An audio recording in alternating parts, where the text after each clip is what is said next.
जरा जल्दी से जमीर अली दत्तो के पास चलते हैं और उनसे ये जानते हैं। जमीर साहब, ये यहां पर जो कहानी सुनाई जा रही है सीमा हैदर की तरफ से हिंदुस्तान में आकर, पीछे पाकिस्तान में इसकी पड़ताल जब आपने की तो उसका सच क्या निकला?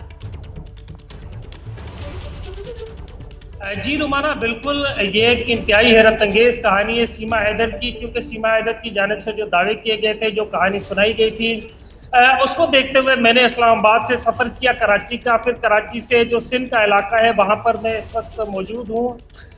सीमा हैदर के 2 घर हैं कराची में, एक घर है, उसके साथ साथ सीमा हैदर का दूसरा एक वो गाँव है जहाँ वो पैदा हुई थी, जबकि उसके अलावा सीमा हैदर का वो घर भी है जो उसका ससुराल है। तो सीमा हैदर के अब तक जो रिश्तेदार सामने आए हैं उनमें एक तो उनका ससुर सामने आया है जो कि सिंध के इलाके जैकबाबाद में रहता है, दूसरा उनका जो रिश्तेदार सामने आया था वो उनका शोहर आया था जो कि सऊदी अरब से सामने आया था, जिसने इल्ज़ाम लगाया था कि सीमा हैदर उनकी पत्नी है, लेकिन उनको वो छोड़कर यहाँ से अब इंडिया आ चुकी है। लेकिन उसके बाद उनके माता पिता कौन है, उनके चचा कौन है, इस तरह के जो लोग हैं वो अब तक सामने नहीं आए। इस वक्त मैं आपको बताऊं कि मैं सिंध का जो इलाका है खैरपुर, वहाँ मौजूद हूँ। सीमा हैदर के 2 कबीले हैं, एक उसके ससुराल का कबीला है जो कि जाखरानी है, दूसरा उसका अपना कबीला है जो कि रिंद कबीला है। तो रिंद कबीले से ताल्लुक रखने वाली सीमा हैदर का ताल्लुक अब बुनियादी तौर पर सिंध के इलाके खैरपुर से, जो कि पीर पगारा का अपना गाँव है जी।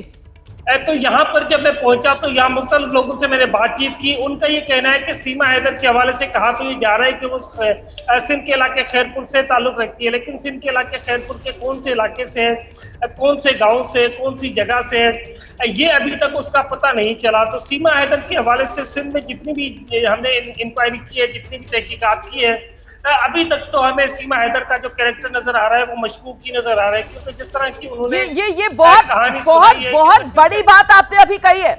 आप जो बात कह रहे हैं उसका मतलब ये कि कैरेक्टर सस्पिशियस नजर आ रहा है फिलहाल सीमा हैदर का। सीमा हैदर ने हिंदुस्तान में गैर कानूनी तरीके से सरहद पार करके दाखिल होने के बाद जो कहानी सुनाई है, उस कहानी के तार पीछे सरहद पार पाकिस्तान में उस रूप में जुड़ते हुए नजर नहीं आ रहे जिस रूप में सीमा हैदर ने जोड़ते हुए पूरी कहानी बुनी थी। अभिषेक उपाध्याय का रुख करेंगे। अभिषेक, जहां सीमा रह रही है उसी इलाके में इस वक्त आप मौजूद हैं, वहां आसपास रहने वाले लोग जिनकी बातचीत हुई हो सीमा के साथ, उनका क्या कहना है? उन्हें भी क्या सीमा पर शक हुआ? देखिए, 2 चीज़ें बड़ी इंपॉर्टेंट है। यहाँ पर जो लोग हैं रोमाना, वो उतना ही जानते हैं जितना कि सीमा के मुंह से उन्होंने सुन रखा है, और उनके लिए बहुत ही जल्दी है कोई अनुमान लगा पाना, चूंकि वो फैक्ट से वाकिफ नहीं है। लेकिन मैं आपको 2 फैक्ट बता रहा हूँ जो एटीएस की पूछताछ में सामने आए हैं। पहला है कि जो व्हाट्सएप चैट है बड़ी तादाद में सीमा ने डिलीट की हुई है, खासतौर पर नेपाल का जो पूरा ट्रांजिट रूट था उस दौरान जो बातचीत हुई है वो सीमा ने डिलीट की है, और इस बात को सीमा ने छिपाया है। वो उस व्हाट्सएप चैट में क्या था, किन किन से बात की गई थी, क्यों डिलीट की गई, ये एक बड़ा सवाल है। दूसरी बात, ये सारी बातें आ रही हैं रोमाना डिस्ट्रक्शन ऑफ एविडेंसेस से, जो मोबाइल को एक डिस्ट्रॉय किया गया है।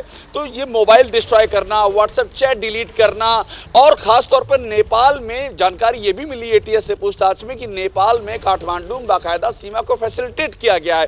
वो ऐसा नहीं है कि शारजा होते हुए उतरी है काठमांडू और काठमांडू से आसानी से बस पकड़ के दिल्ली आ गई है। बाकायदा काठमांडू में उसको वहाँ कुछ लोगों ने मदद की है यहाँ तक का रूट गाइड करने में और हेल्प करने में।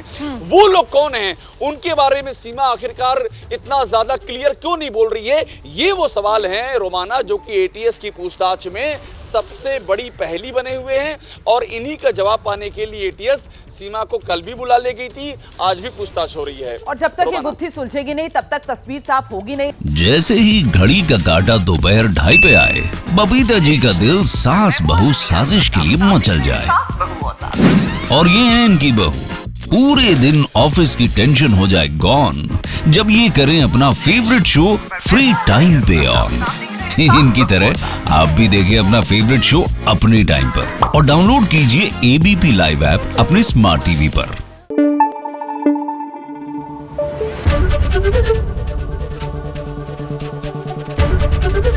एबीपी न्यूज आपको रखे आगे।